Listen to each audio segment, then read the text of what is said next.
Good morning, welcome to news cafe. నేను Gracie. ముందుగా వివిధ వార్తాపత్రికల్లో ప్రచురితమైన ప్రధాన అంశాలను అయితే ఒకసారి చూద్దాం. ముందుగా ఈనాడు ఏపీ ఎడిషన్ చూసినట్లయితే హత్యలు చేయొచ్చని చెబుతున్నారా? జగన్ ఏం నేర్పుతున్నారు? రాష్ట్రానికి పెట్టుబడులు రాకూడదనే ఆయన ఆలోచన, అందుకే రెచ్చగొడుతున్నారు, హింసను ప్రేరేపిస్తున్నారు. గంజాయి బెట్టింగ్ బ్యాచ్లకు పరామర్శలు, విగ్రహాల దేశంలో ఏ రాజకీయ నేతైనా పోయి నరకండ్రాని రెచ్చగొడతారా?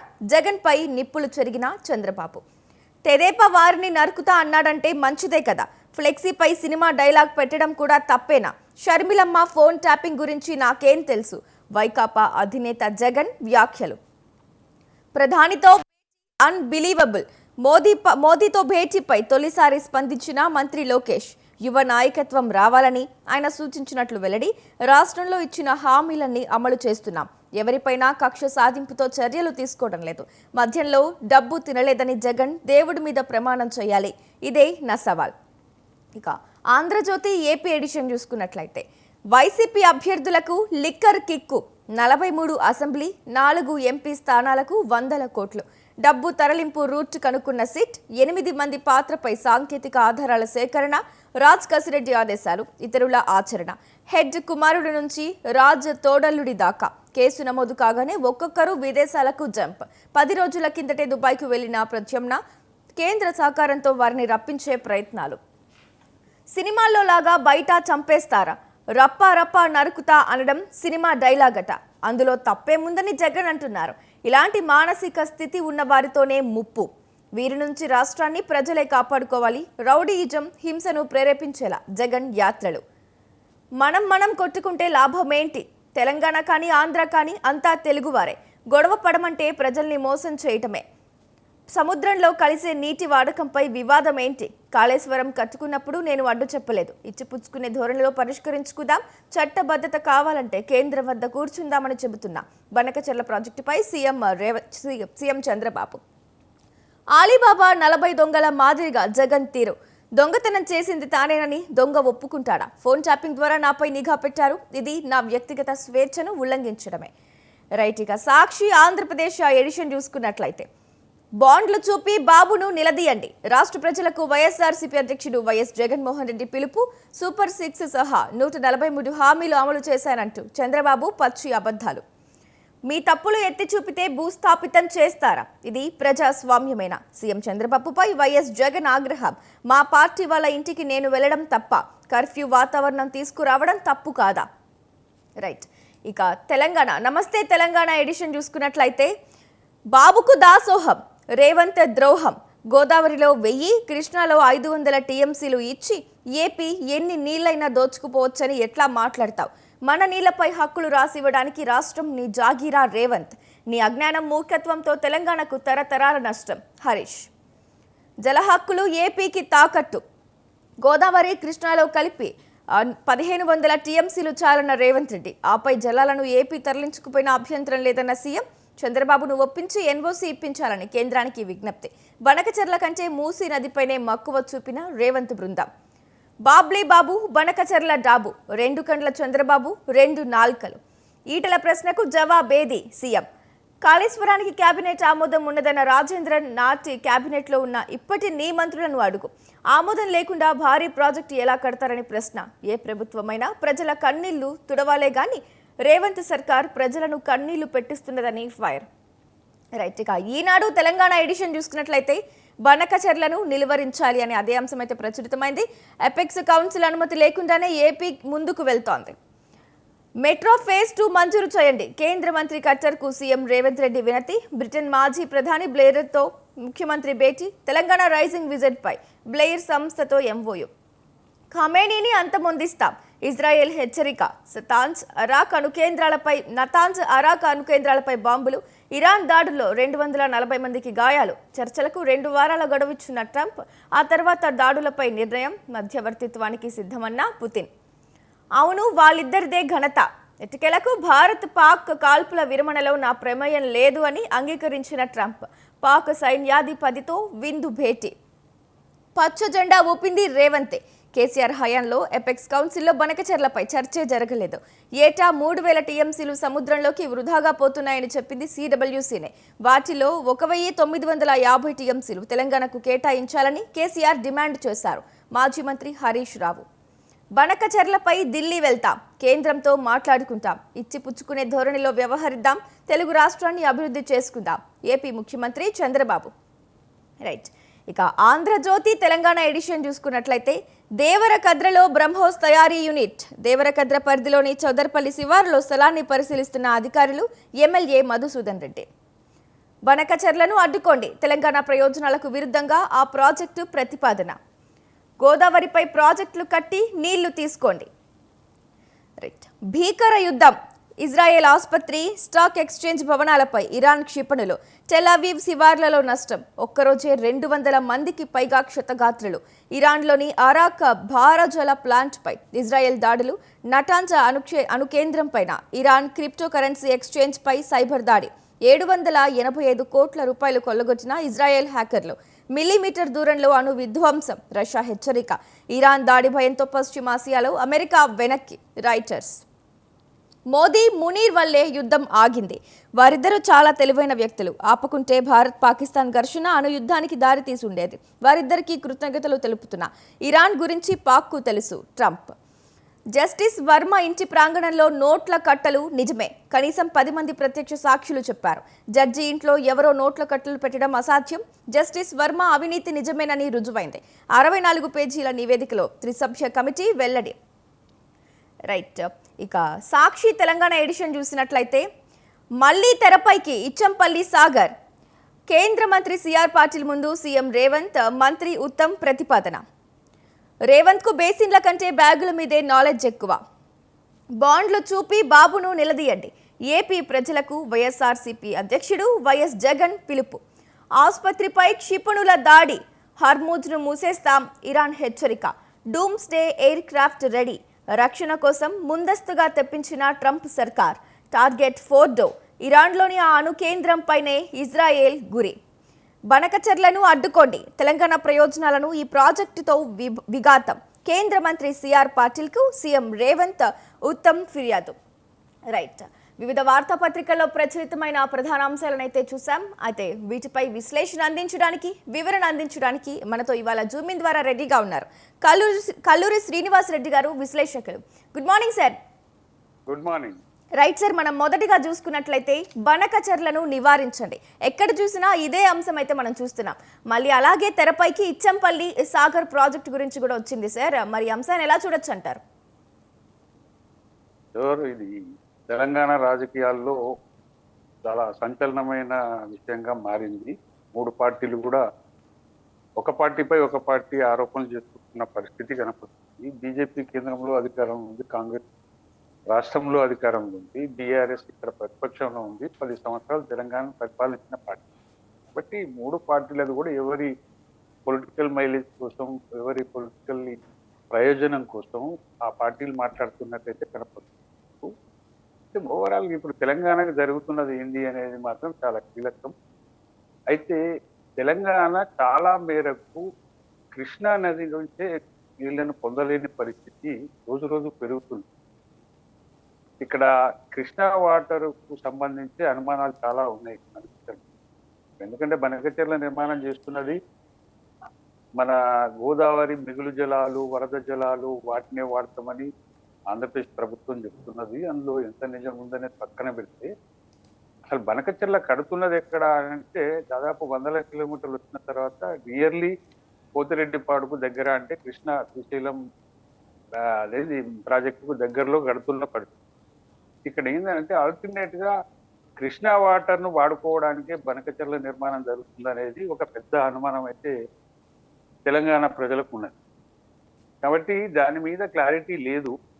మరి కేంద్రం ఇప్పుడు ఏం చేస్తుంది? ముఖ్యమంత్రి గారు కూడా అక్కడ పోయించు. కేంద్ర ప్రభుత్వం సిడబ్ల్యూసి కానీ, జలశక్తి శాఖ మంత్రి కానీ దీని మీద ఏం క్లారిటీ ఇస్తారు? ఎట్లా తెలంగాణకు అన్యాయం జరగకుండా, నష్టం జరగకుండా ఏ రకంగా చూస్తారనేది చూడాల్సిందే. అయితే ఇప్పుడు ఆల్రెడీ చంద్రబాబు ప్రభుత్వం అక్కడ బనకచెర్ల దాని నిర్మాణం అనేది కొన్ని 100 కిలోమీటర్ల నుంచి అక్కడక్కడ బ్యారేజీలు పంప్ హౌజులు కడుతూ వస్తున్నటువంటి పరిస్థితి. దానికి వాళ్ళు రంగం సిద్ధం చేసుకున్నారు, పనులు కూడా ప్రారంభించినట్టుగానే తెలుస్తున్నది. కేంద్ర అనుమతులు మాత్రం వాటి కోసం వెయిట్ చేస్తున్నారు. ఇప్పుడు ఎందుకంటే చంద్రబాబు నిజంగానే మోడీ ప్రభుత్వానికి మద్దతు ఇస్తున్న పార్టీ, కాస్త మగ్గు అటువైపే ఉంటదేమో అనే అనుమానం తెలంగాణ ప్రజల్లో కూడా ఉంది. మరి ఇది ఎట్లా చేస్తుంది కేంద్ర ప్రభుత్వం అనేది చూడాలి. రెండోది, కృష్ణా వాటర్లో తెలంగాణకు ఇప్పటి వరకు ఉన్న అలాట్మెంట్ చూస్తే 299 టీఎంసీలు ఉన్నాయి. ఇక్కడ గోదావరిలో దాదాపు 800 టీఎంసీల పైనే ఉంటాయి. దాదాపు ఓవరాల్ గా ఒక 1500 టీఎంసీలు తెలంగాణకు 2 నదుల్లో అలాట్మెంట్ అయి ఉంది. వీటి మీద నిజంగానే రాబోయే కాలంలో వాడుకోవడానికి, అంటే మిగతా ప్రాజెక్టులు కట్టుకోవడానికైనా, కడుతున్న వాటి నిర్మాణం పూర్తి చేయడానికైనా మరి అప్పుడు కూడా ఇబ్బందులు వస్తాయేమో అనే అనుమానం సహజంగానే తెలంగాణ ప్రభుత్వానికి ఉంటుంది, తెలంగాణ ప్రజలకు కూడా ఉంటుంది. కాబట్టి దాని మీద క్లారిటీ ఇవ్వాల్సింది కూడా కేంద్రమే. అట్లనే ఆంధ్రప్రదేశ్ కూడా ఇవ్వాలి. ఇప్పుడు రేవంత్ రెడ్డి గారు అంటున్నారు, మాకు ఈ 1500 టీఎంసీల మీద, 2 నదుల్లో ఉన్న 1500 టీఎంసీల మీద మాకు ఎన్ఓసి ఇప్పియండి కేంద్రం నుంచి, మీరు తర్వాత నిరభ్యంతరంగా ఎన్నైనా వాడుకోవచ్చు అనేది ఒక మాట ముఖ్యమంత్రి రేవంత్ రెడ్డి గారు కూడా చెప్తున్నారు. అందులో కొంత వాస్తవం కూడా ఉంది. ఈ నీటి కొట్లాట కంటే ఒక క్లారిటీ మీద ఉంటే బాగుంటది. కొట్లాటలు రాని పరిస్థితి అయితే ఖచ్చితంగా ఉండే అవకాశం. ఇక్కడ ఒక సమస్య ఉన్నది మేడం. ఏంటంటే ఆంధ్రప్రదేశ్ గోదావరి మీద కానీ, లేదంటే కృష్ణా మీద కానీ ఎన్ని ప్రాజెక్టులు కట్టుకున్నా వాళ్ళకి పెద్దగా ఇబ్బంది రాదు. తొందరగా నిర్మాణం జరిగే అవకాశం ఉంటుంది. ఎందుకంటే గ్రావిటీ ఏరియా, నీరు పల్ల మెరుగు నిజం దేవుడు ఎరుగంటారు కదా, ఆ రకంగా అడ్వాంటేజ్ ఆంధ్రప్రదేశ్ ఉంది. డిసడ్వాంటేజ్ తెలంగాణకి ఏంటంటే ఇది పీఠభూమి, దీనికి ఎత్తిపోతలు తప్ప ఆ గ్రావిటీ ప్రాజెక్టు అసలు ఉండవనే చెప్పాలి. అటువంటి పరిస్థితి. అయితే ఇక్కడ ఏం జరిగింది, తెలంగాణ వచ్చిన తర్వాత కూడా ఈ కేసీఆర్ ప్రభుత్వం ఏం చేయగలిగింది అని అంటే, ఒక్క కాళేశ్వరం చూపించడం తప్ప కృష్ణా నది మీద కానీ దాని మీద తెలంగాణకు అలాటైన వాటను వాడుకునేందుకు సరైన ప్రాజెక్టుల ప్రపోజల్ లేదు. ఒక్కటి పాలమూరు రంగారెడ్డి ఆ ఎత్తిపోతల పథకం పెట్టింది కానీ అది కూడా ఇన్కంప్లీట్ ఉంది.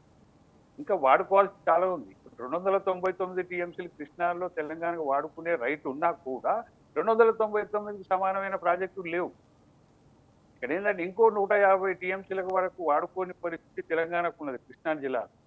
ఇలా గోదావరి జిల్లాలో కూడా అంతే ఉంది దాదాపు. కాబట్టి వీటిని ఫుల్ఫిల్ చేసుకోవాల్సిన అవసరం తెలంగాణకు ఉంది. ఇక్కడనేమో 2 ప్రభుత్వాలు మారిపోయినాయి. ఏ ప్రాజెక్టును సరిగ్గా టేకప్ చేయలేదు. కేసీఆర్ ప్రభుత్వం కాళేశ్వరం కట్టినా కానీ అది యూటిలైజేషన్ మనం అనుకున్న ఊహించిన స్థాయిలో లేదనేది మనకు అనేక విషయాలు చెప్తున్నాయి. ఇప్పుడు కృష్ణాలో దాని మీద చూస్తే పాలమూరు రంగారెడ్డిది కూడా అది కూడా ఇన్కంప్లీట్ కట్టింది. పెండింగ్ ప్రాజెక్టులు ఎంతకు ముందు కేసీఆర్ కంటే ముందు ఉమ్మడి రాష్ట్రంలో కాంగ్రెస్ ప్రభుత్వాలు నిర్మాణం చేసినవి ఇంకో 4 పెండింగ్ ప్రాజెక్టులు ఉన్నాయి. వాటిని కంప్లీట్ చేయలేదు కేసీఆర్ తెలంగాణ వచ్చిన తర్వాత. ఎస్ఎల్బిసి అట్నే ఉంది. అదేంది నెట్టెంపాడు, మిగతా ప్రాజెక్టులు కోయిల్ సాగరు, లేకపోతే కల్వకుర్తి, ఇవన్నీ పెండింగ్ ఉన్నాయి, ఇన్కంప్లీట్ లో ఉన్నాయి. ఇవన్నీ కంప్లీట్ అయితే కొంత మేరకు తెలంగాణకు అలాటైన వాటర్ను వాడుకునే అవకాశం. వాటిని కేసీఆర్ ప్రభుత్వం కంప్లీట్ చేయలేదు.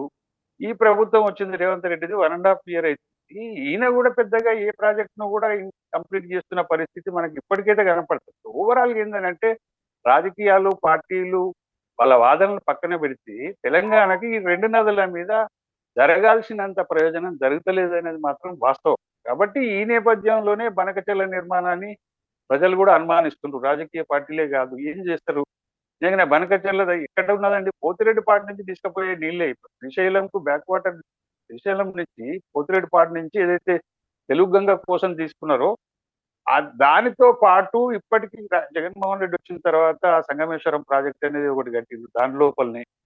దాని తర్వాత ఇప్పుడు పోతే బనకచెర్ల అనేది కడుతున్నారు.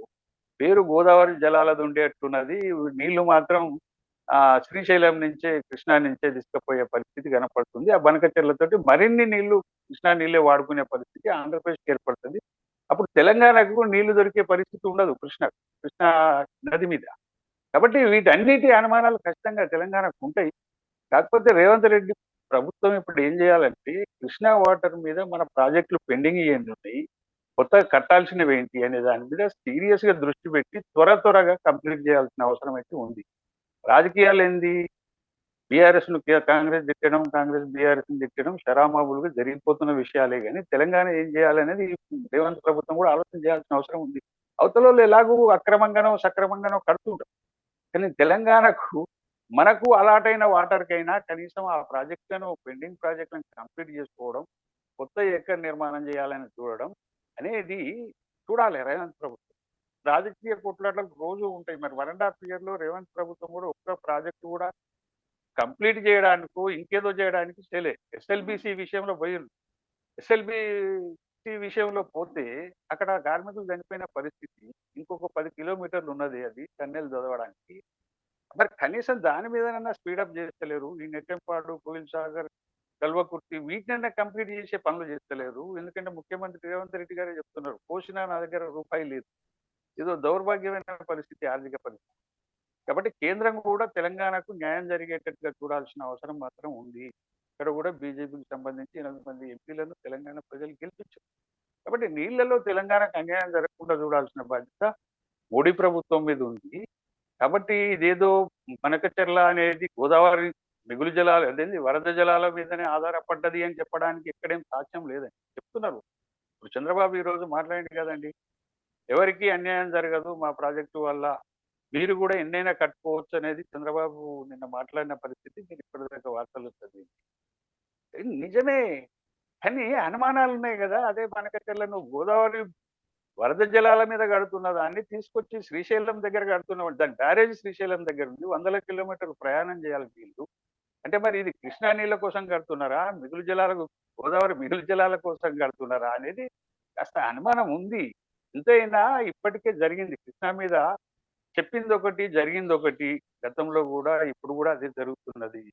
సంగమేశ్వరం ప్రాజెక్టు కడుతుంటే కేసీఆర్ ప్రభుత్వం ఏం చేయలేదు. ఏది జగన్మోహన్ రెడ్డి కడుతున్నప్పుడు ఏం చేయని పరిస్థితే ఉంది కదా. అంతకుముందుకు ఒక ముచ్చర్లన ఏదో ప్రాజెక్టు చంద్రబాబు ప్రభుత్వం కట్టింది, దాన్ని కూడా కేసీఆర్ ఏం చేయలేదు. కేసీఆర్ ఏమో జగన్మోహన్ రెడ్డి తోటి ఫ్రెండ్షిప్ చేసిండనే ఆరోపణ ఉంది. ఆ ఆరోపణ నుంచి మరి ఏం క్లారిటీ ఇస్తుంది? ఆయన అధికారంలో లేడు, చేయాల్సిందంతా చేసిండు పోయిండు. కానీ తెలంగాణకి ఏం జరుగుతున్నది? అందరూ తెలంగాణ విషయమే చెప్తున్నారు కానీ ఎవరు తెలంగాణకు న్యాయం చేస్తున్న పరిస్థితులు కనపడతలేవు. మరి గత ప్రభుత్వం కూడా మనకు తెలుసు. గతంలో జగన్మోహన్ రెడ్డి, కేసీఆర్ ఇద్దరు కూడా ఇక్కడ ప్రగతి భవన్ లో 2 రోజుల పాటు మీటింగ్ జరిపిండ్రు. మనం నదుల అనుసంధానం చేద్దామని చెప్పిండ్రు. అదే ప్రాజెక్టు ఇప్పుడు బనకచెర్ల పేర్ల మీద చంద్రబాబు టేకప్ చేసిండు అనేది ప్రతిపక్షాలు చెప్తున్నాయి, అందులో వాస్తవం కూడా ఉంది. కాబట్టి ఇక్కడ ఒక్కొక్క ప్రభుత్వం ఒక్కొక్క తీరుగా వ్యవహరిస్తూ పోతుంది తెలంగాణ. ఇప్పుడు రేవంత్ రెడ్డి ప్రభుత్వం వచ్చింది, ఈయన మీద కూడా ప్రతిపక్షాలు ఆరోపణ. చంద్రబాబుకు ఈయన శిష్యుడు కాబట్టి చంద్రబాబుకు అనుగుణంగానే పనిచేస్తుండు, బనకచెర్లను పెద్దగా పట్టించుకోలేదు మొదటి నుంచి, ఇప్పుడు మాట్లాడుతుండ అనేది ప్రతిపక్షం. అంటే ఈ రాజకీయాలు ఎక్కడికి దారి తీస్తున్నాయంటే ఓవరాల్ గా కేసీఆర్ అయినా ఇంకో ప్రభుత్వం అయినా కానీ తెలంగాణకు నష్టం చేసే పనులే జరుగుతున్నాయి తప్ప రాజకీయంగా లాభం చేసే పనులు జరుగుతలేవు. దీనికి ఫుల్ స్టాప్ పడాలి. ఎట్లా పడాలి అనేది చూడాలి. ఇప్పుడు బాధ్యత ఏంటండి, కాంగ్రెస్ కానీ టీఆర్ఎస్ కానీ ఒక ప్రభుత్వం ఒకరేమో 10 ఏళ్ళు పరిపాలించిపోయిన వాళ్ళు, ఇంకో పార్టీ అధికారంలో ఉన్నది, మూడో పార్టీ ఉంది కదా తెలంగాణలో బీజేపీ, వాళ్ళు కేంద్రంలో అధికారంలో ఉంది.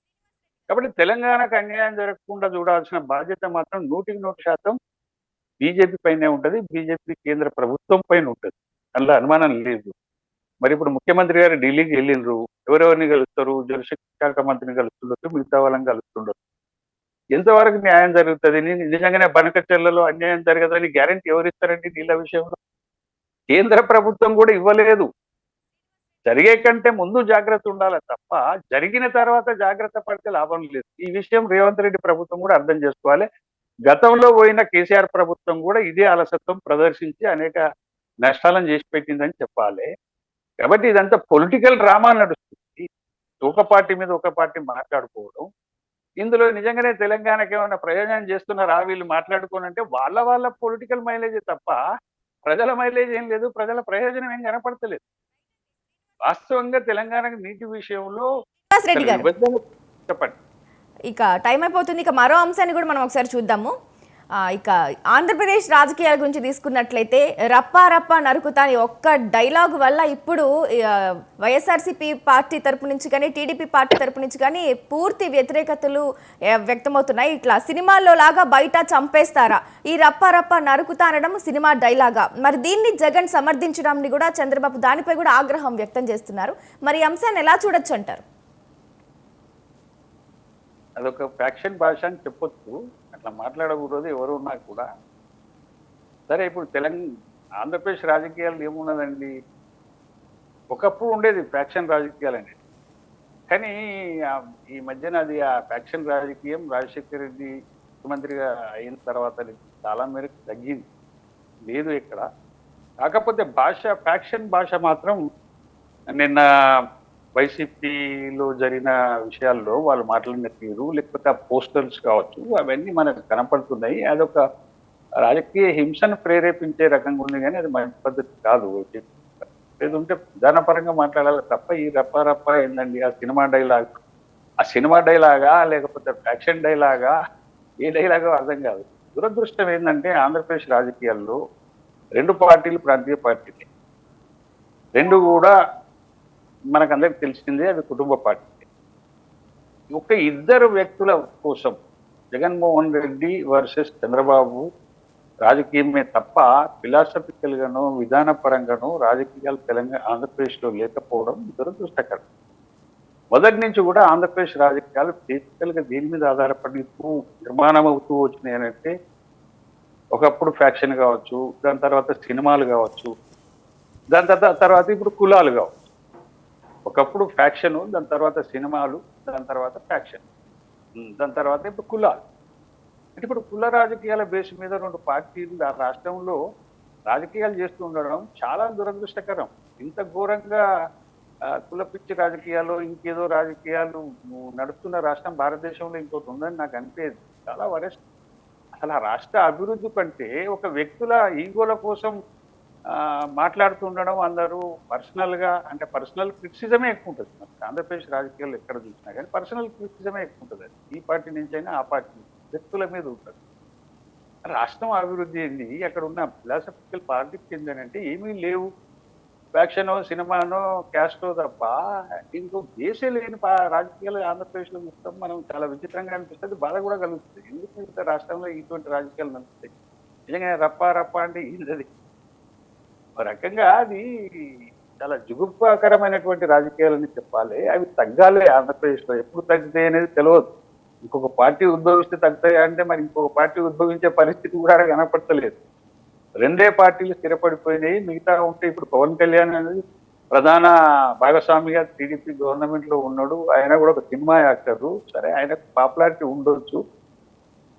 మిగతాది బీజేపీ అయితే మైనర్ పార్టీ, అది టీడీపీ తోటి అలయన్స్ లో ఉన్న పార్టీ. వాళ్ళు స్వతహాగా స్వయం ప్రకాశ పార్టీగా ఆడేం లేదు, టీడీపీ మీద డిపెండ్ అయినటువంటి పార్టీ. ఓవరాల్ గా మనకు జగన్ వర్సెస్ చంద్రబాబు రాజకీయాలు చాలా ఘోరంగా కనపడతాయి. అమరావతి విషయంలో కూడా ఈ మధ్యన ఏదో కామెంట్ వచ్చింది. అక్కడనే ఎవరో ఒక యాంకర్ మాట్లాడిండే, యాంకర్ కాదు గెస్ట్ మాట్లాడిన విషయం కేసులు దాకా పోయినటువంటిది, అరెస్టులు కూడా జరిగినటువంటి పరిస్థితి. ఇంత పైశాచికమైందండి రాజకీయాల్లో, నాకు అర్థం కాదు. ఈ పార్టీదైనా ఆ పార్టీదైనా ఒకరే అని కాదు, రెండు పార్టీల వ్యవహారం కూడా అట్నే మనకు కనపడుతుంది. కానీ ఇది చాలా ఘోరమైన పరిస్థితి. ఆంధ్రప్రదేశ్ అభివృద్ధికి కూడా ఇది ఒక అనర్థమే చెప్పాలంటే. మంచి జరగకంటే చెడు ఎక్కువ జరిగే అవకాశం. దీని నుంచి ఆ రాష్ట్రం ఎట్లా బయటపడుతుంది అనేది మాత్రం చూడాలి. ఇప్పుడు రప్ప రప్ప ఆడిస్తామనంటే, అధికారంలోకి వచ్చిన తర్వాత రప్ప రప్ప ఆడిస్తామంటే మేము నరికేస్తామని చెప్పడమే అవుతుంది, అది అర్థం.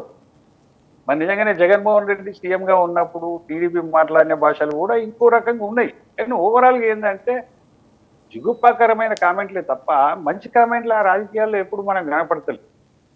ఇది ఒక దురదృష్టకర పరిణామం. అక్కడ ప్రజలు కూడా ఇటువంటి పార్టీలను కాస్త వెనక్కి నెట్టేస్తే మంచిది అనిపిస్తుంది నాకు. అది టీడీపీ, వైసీపీ ఏంటండి, ఫ్యామిలీ పార్టీలు రాష్ట్రంలో స్థిరపడిపోయి రాజ్యం వెళ్తున్నాయి. అంటే పొలిటికల్ గా ఒక సెన్స్లెస్ గా మాట్లాడుకోవడం అని ఎవరికి నేర్పుతున్నారు? ఇది ప్రజలకు కూడా ఇప్పుడు ప్రజలకు వీళ్ళు నేర్పుతున్నారా, లేకపోతే ప్రజలే వీళ్ళని చక్క చేయాల్సిన అవసరం అయితే ఉందని నాకు అనిపిస్తుంది. ఏ అవసరం, దేశంలో పార్టీలు దిక్కులేవా? బోలెడు పార్టీలు ఉన్నాయి. ఇలా ఆంధ్రప్రదేశ్ విభజన, ఉమ్మడి ఆంధ్రప్రదేశ్ విభజన చేసింది కాంగ్రెస్ పార్టీ అని దాన్ని ప్రజలే తిరస్కరిస్తున్న పరిస్థితి ఉన్నది గత 10 సంవత్సరాలుగా. ఏందండి ఆంధ్రప్రదేశ్ ఏర్పడ్డ తర్వాత అద్భుతంగా అది కూడా రైట్. బాగుపడ్డది. తెలంగాణ ఎంత బాగుపడ్డదో ఆంధ్రప్రదేశ్ కూడా బాగుపడ్డది కాబట్టి అది కాంగ్రెస్ బీజేపీ అన్ని పార్టీలను ఆదరించాలి. 2 కుటుంబ పార్టీలను ఆదరిస్తే ఇవే వ్యవహారాలు, ఇవే మాటలు, రప్పారపరాలు, నడకరాలు ఇవే కనపడతాయి. మాకేముంటాయి అక్కడ? రైట్ అండి, రైట్. థ్యాంక్ యూ అండి శ్రీనివాస్ రెడ్డి గారు. ఇవాళ న్యూస్ కేఫ్లో పాల్గొని వివిధ వార్తాపత్రికల్లో ప్రచురితమైన ప్రధాన అంశాలపై వివరణ అందించినందుకు, విశ్లేషణ అందించినందుకు ధన్యవాదాలండి. కల్లూరి శ్రీనివాస్ రెడ్డి గారు, విశ్లేషకులు. ఇది ఇవాళ న్యూస్ కేఫ్. చూస్తూనే ఉండండి స్వతంత్ర న్యూస్.